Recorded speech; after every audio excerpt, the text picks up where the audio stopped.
Let me hear it if you're excited to be here at LI on this Thursday night. Let's hear it.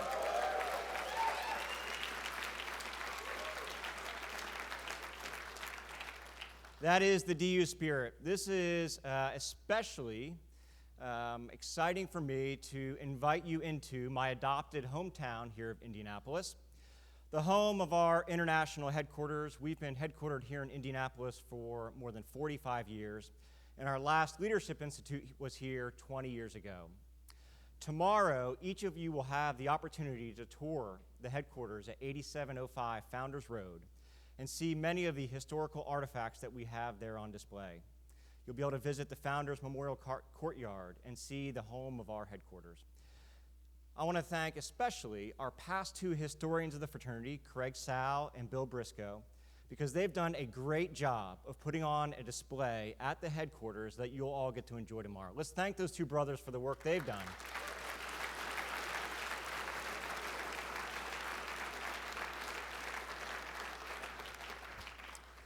So on this night, I get this great opportunity to deliver the State of Delta Upsilon. And for me, it really is the highlight of every year, to share with you our many successes, what's upcoming for new initiatives, and just give you an overview of where the fraternity world stands today. This time last year when we stood here, the fraternity world had been flipped upside on its head after a number of major high-profile incidents across the country. Might I add that none of them contained or consisted of DU chapters. But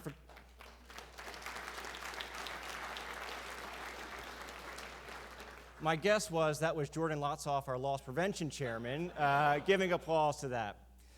But the fraternity world was flipped upside down, and the media had us squarely in the spotlight. They were looking at everything we did. Universities more and more were creating regulations and restrictions and new rules and policies because they were concerned about the environment on their campus. So we talked about that at last year's LI. And we all agreed that something had to change. Everything had to get better. Now, DU was on a great trajectory, and we were successful. But some of our peers weren't living up to the same standards that we had as an organization.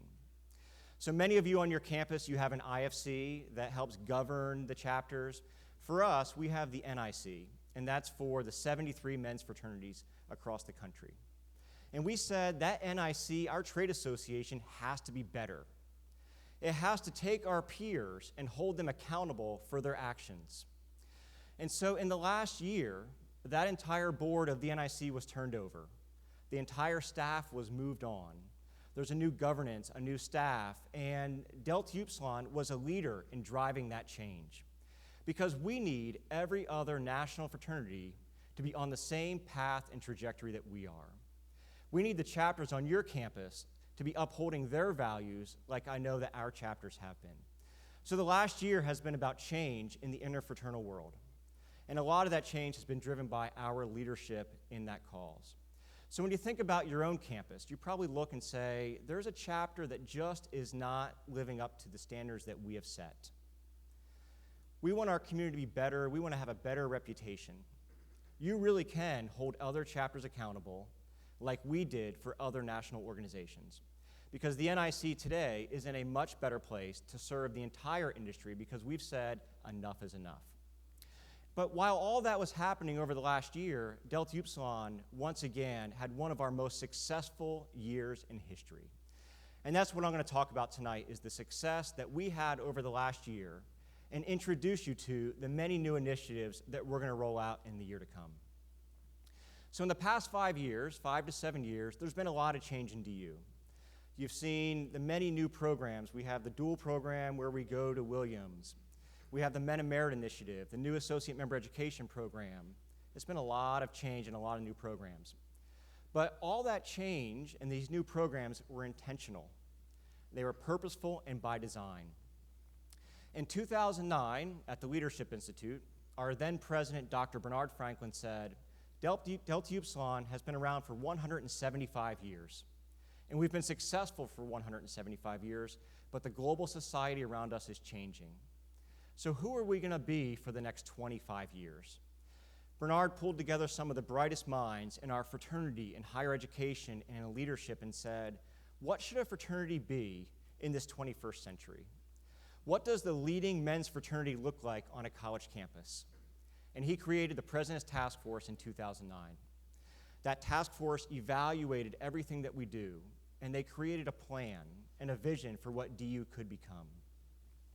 That plan and the vision from the task force turned into our strategic plan, the 2012 to 2015 strategic plan that contains many of the new initiatives that you all are experiencing today. So all the new programs and things that are happening have been in the works for more than 7 years, and they were a vision of what our fraternity could become if we set our sights on a plan, we worked the plan, and we did what we said we would do. And so that's just a little background on some of the things that we're experiencing today and how they've come about. So tonight, I'm going to talk about where DU is today and some of the things that are exciting. So we'll start with membership. In DU today, we have 72 chapters and 5 colonies. 72 chapters, 5 of our chapters are Canadian, so that's what makes us an international fraternity. And our 5 colonies are brand new startups that will become chapters sometime in the next year. In our 77 groups, Delta Upsilon has an average chapter size of 56. It's pretty big. So if you think about the average chapter, 56 men. 9 years ago, our average chapter size was 26. So you think about the growth as an organization, and for me and many of my colleagues, when we look at chapters and organizations, we want to know how big is the average chapter? Because the smaller chapters are just one bad recruitment class away from really being having problems. And so we focused on growing the average chapter size, and we're now one of the leading fraternities in the industry on our average chapter size. And in this past year, due to your outstanding recruitment efforts, 1,464 men joined Delta Upsilon.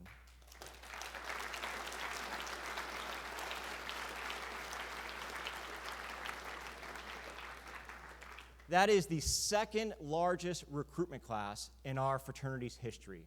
So all of you have done an outstanding job over the last year bringing men of principle into our fraternity, and I congratulate you and hope that you'll continue that progress in the year ahead.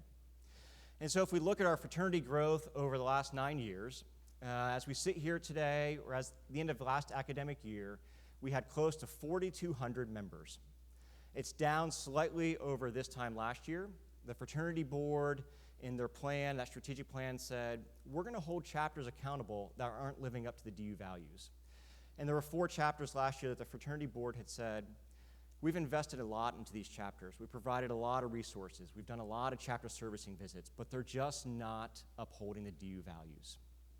And so unfortunately, we had to close 4 chapters last year. And so our membership is down slightly over last year. But in each of those 4 chapters, they will come back in the next 5 years stronger and better because their alumni are committed to DU, and we want to have a place on those campuses. So as we sit here today, our membership is strong, and it's at one of the strongest points in our fraternity's great history. And so now I want to recognize our top 5 recruiting chapters in the last year. And as I call your name, if you would just please stand at your seats, and we'll give you a round of applause for the great job you did last year. Oklahoma, Indiana, Washington State, Missouri, and our largest recruiting chapter, San Jose. So if those chapters will stand, let's give them a round of applause.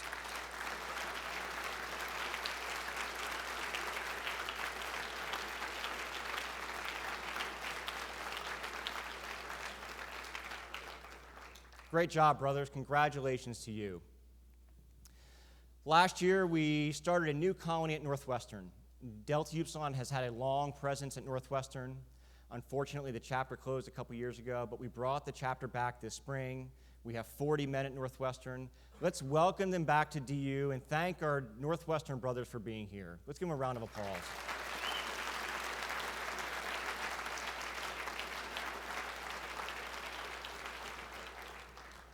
And then one of the great moments in the history of any chapter is when they receive their charter. This past fall, we had the great honor of rechartering our Oregon chapter. I had the great privilege of being the charge speaker. We had 59 men restart our Oregon chapter. They've won a number of chapter awards. They have a great GPA. They're here with us tonight. They'll receive their charter Saturday. Let's welcome back the Oregon chapter.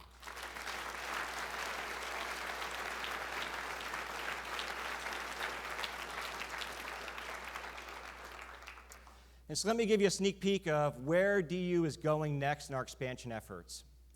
This fall, we will return to the University of Texas. Later in the fall, we'll return to Syracuse University. Both Texas and Syracuse are old golds, and the alumni are so excited to have us back. And in fact, with us this weekend, Rick Holland, who's a former DU staff member, worked for the foundation. He's been leading our efforts at Syracuse. This alumni group have had 6 or 7 events in the past year. They've raised close to $200,000 to invest in the chapter when the chapter comes back. So think about the energy and excitement that they're going to have when this new chapter comes back, and they have all these programming opportunities, and it's these Syracuse alumni who've been waiting 15 years for the return of their chapter, and we couldn't be more excited to go back to Syracuse. In the spring, we'll expand to Florida International University, and then in 2017, we'll be going to Illinois State University and returning to Bucknell in Pennsylvania. And so these are the 5 campuses that we've targeted over the next 2 years. If any of you know a brother who happens to be attending one of these schools, let us know. We'd love for them to be one of the founding fathers.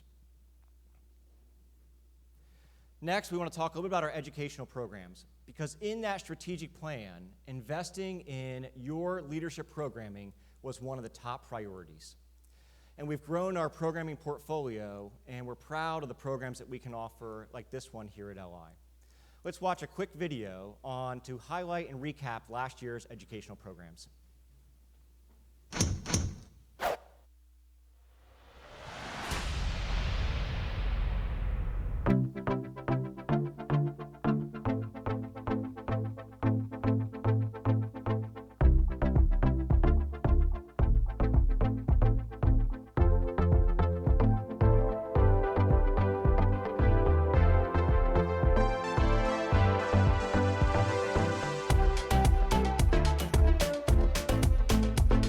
Attending President's Academy is important because you learn new things and new skills that will help take the chapter to the next level.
So as I mentioned, investing in you, in your personal development and leadership programming has been one of our top priorities.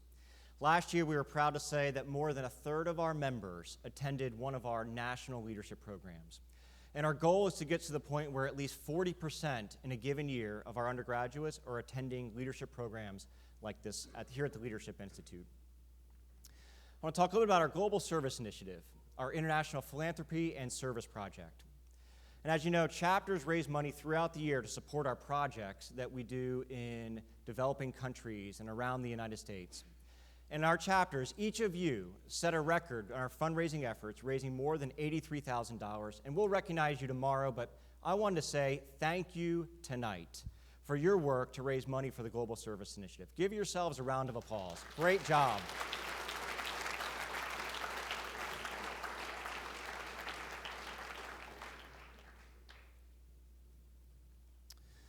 Earlier this year, we participated in really what was the most comprehensive research and assessment project any fraternity has ever undertaken.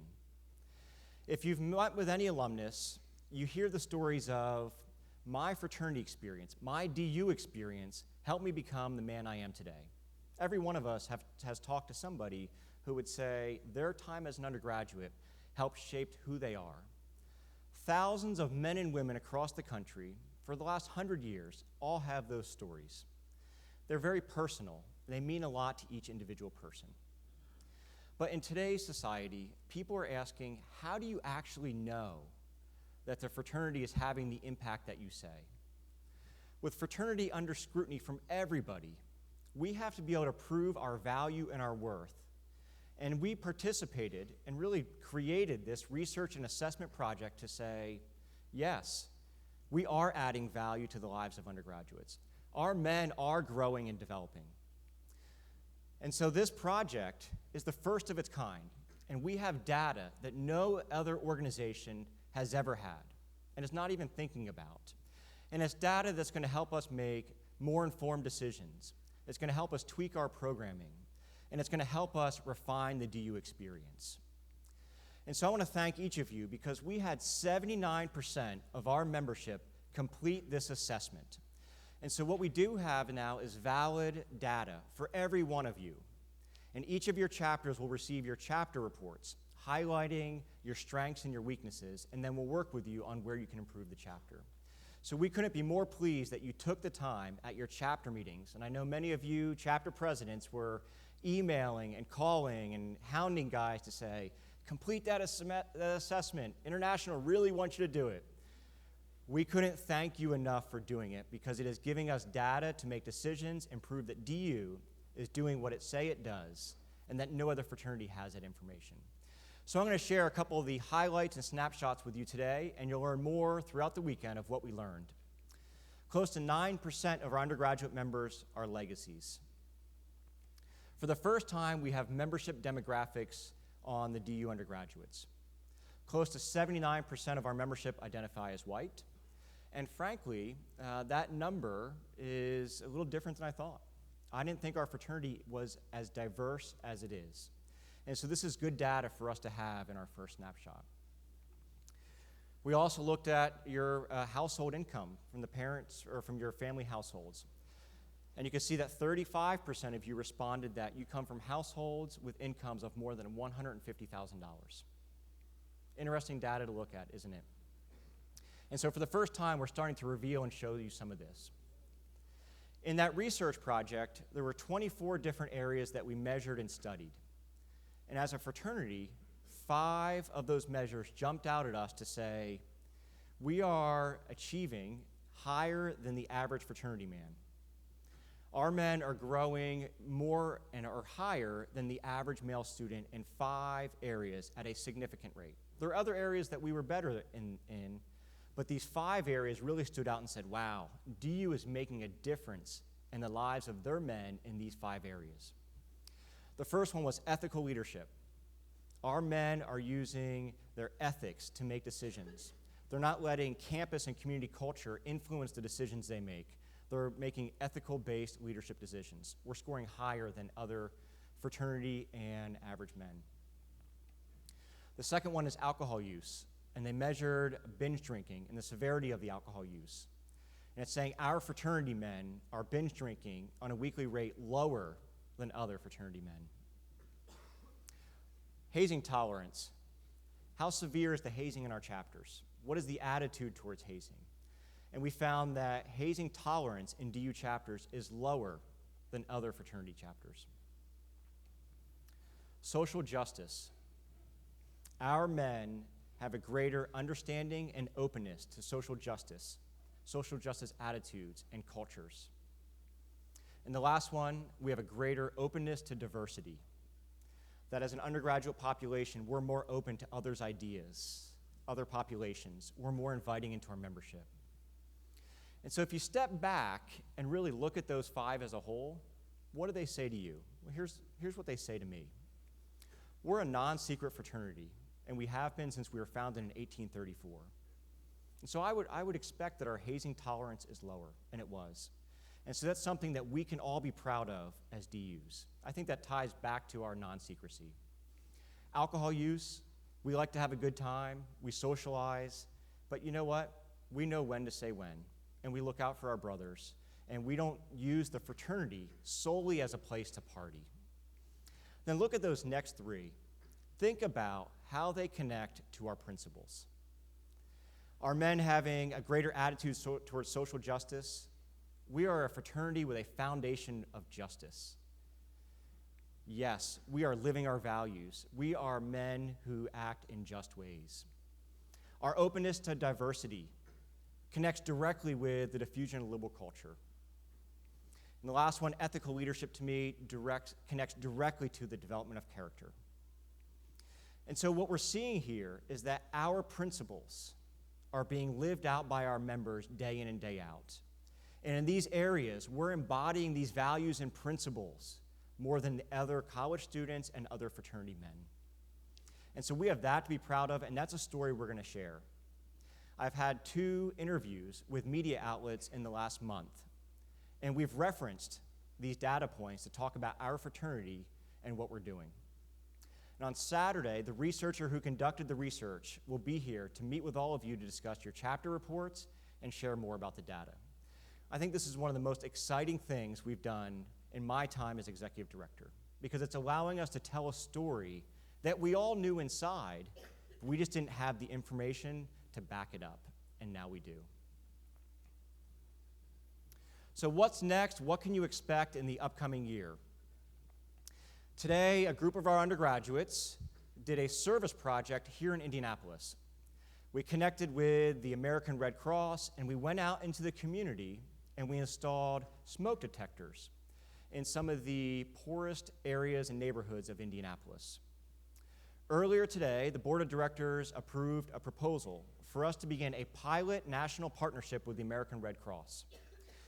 There is an American Red Cross office in every city that we have a DU chapter. And so we're going to pilot this program with the Red Cross over the next year at Purdue and Iowa State, and we tested it out today in the streets of Indianapolis. And so we're excited to say that this time next year, we could be announcing a partnership for all of you to work with your local Red Cross to do service in your communities. That's what this being a DU is about. We have the Global Service Initiative to impact the global society and to raise money to impact others in need. But we have a commitment and an obligation to give back to our communities. And the American Red Cross is going to help us do that. Our new associate member education program. We spent 6 months studying leadership and programming to develop an associate member education program for our chapters to use. We've heard from chapters that they wanted a more consistent and standardized program to introduce their new members to the fraternity. Over the past year, 31 chapters piloted our new associate member education program through the fall and the spring. We conducted focus groups at President's Academy, the regional leadership academies. We visited chapters, and we asked for your feedback because we knew we wouldn't get it right on the first try. And so we said, what works? What works for the 20-man chapter? What works for the 56-man chapter? What works for our 150-man chapter? We took your feedback, and then from May through August, we've implemented those changes. And so this weekend, you'll have an opportunity to learn more about the new Associate Member Education Program, and our staff will be ready to work with you throughout the fall as you implement it. We're one of the last national fraternities to have an Associate Member Education Program to socialize our new members into the experience. This was part of our strategic plan in 2012 that we wanted to have a standardized program that all DUs could use so that the men who are joining our chapters understand who we are as a fraternity, but yet you could still tweak the program for your local traditions and histories. And we think we've achieved that with this program. So I'd encourage you to take some time this weekend, learn about it, ask questions, share more feedback, because it will continue to be a work in progress. But this fall, we will be introducing it to all chapters. Something else I think you're going to be extremely excited about. How many of you at some point in the last 3 years have been frustrated by deltau.org? The lights are down, but almost every hand is up. And trust me, I know. So we are pleased to announce that this fall, the new deltau.org will be rebranded and rolled out.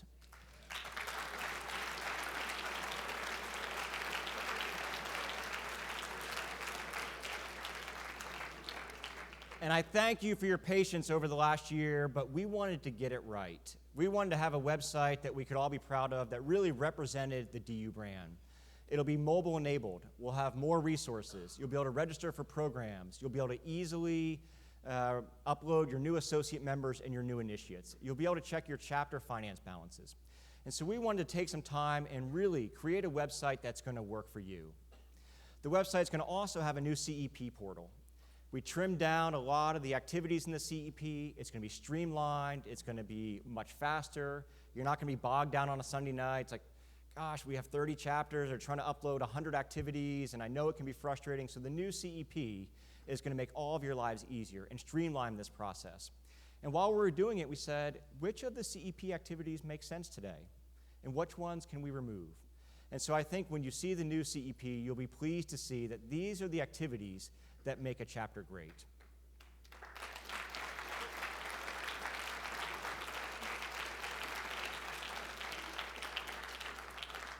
So look for our launch date sometime in early September.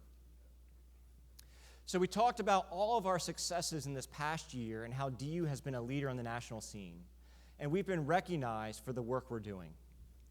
In December, the Association of Fraternity and Sorority Advisors, AFA is the membership organization for all the campus professionals, Greek advisors that you work with, along with headquarters staffs, 1,500 members, recognized DU in December with their Outstanding Change Initiative Award.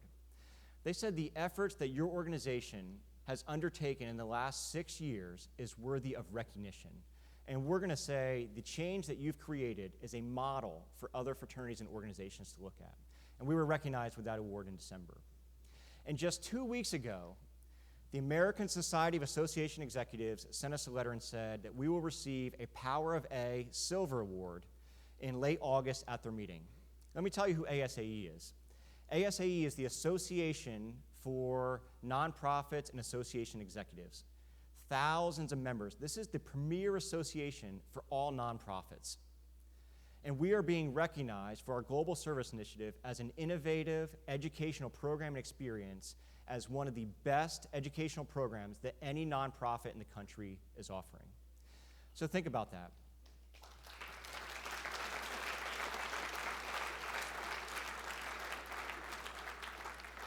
We've arrived at a place where we're not only being seen as leaders among our peer fraternities, but other nonprofits are saying Delta Upsilon as an organization is one that is leading, it's progressive, and we're going to recognize with awards.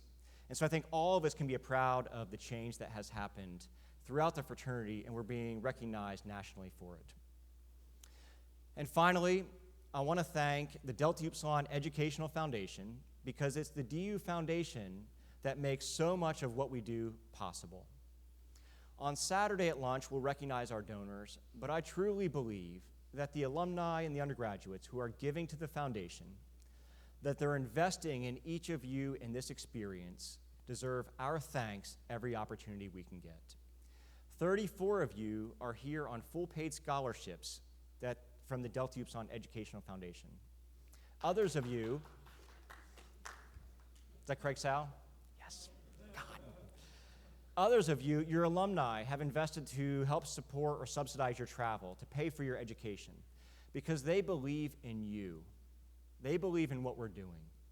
And so I'm pleased to share for the 4th year in a row, the Educational Foundation raised more than $1 million from our alumni because they believe in you and what you can be. So let's thank our generous donors tonight for what they've done, because many of them are here.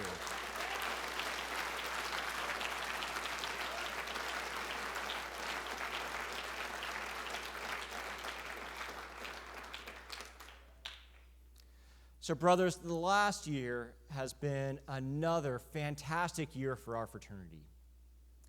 We're seen across the fraternal industry as leading, and people are looking to us to say, what is DU doing next? In the last 2 weeks, I've had 3 executives call me and say, we're doing some research on what leading fraternities in the country are doing. How is DU handling this issue? And that's each of you being leaders in your chapters. It's being leaders on campus. It's us leading at the national level. And DU is now being seen as the premier fraternity in the country. Tonight is just the start of what's going to be an outstanding leadership institute.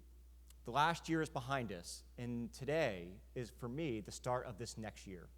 We have a lot of new initiatives. We have a great program plan where you can learn from each other, ask questions. I encourage you to just ask one of the staff, how do you do this or how do you do that? Grab one of our board members and ask them. We are all here as brothers and have this great opportunity to learn from one another. I sure hope you don't pass up that opportunity. If you see me in the hall, ask a question. If you want to text me, call me, happy to take your questions and calls anytime. Our fraternity staff is here to support each of you, and we believe in you. That's why we wake up and come to work every day. I often tell people that I have the greatest job. I really do. And I was meeting with the executive committee tonight, and they said, what do you think you want to do next? I don't even want to think about next, because what we're doing here is so amazing. And we're on this trajectory that is putting us in a position to be seen across the country by nonprofit leaders as, that's a men's college fraternity doing things we never thought a fraternity could do. And that's what we're doing. And I'm proud to join each of you in the effort. So let's hand out some awards tonight to chapters who deserve it.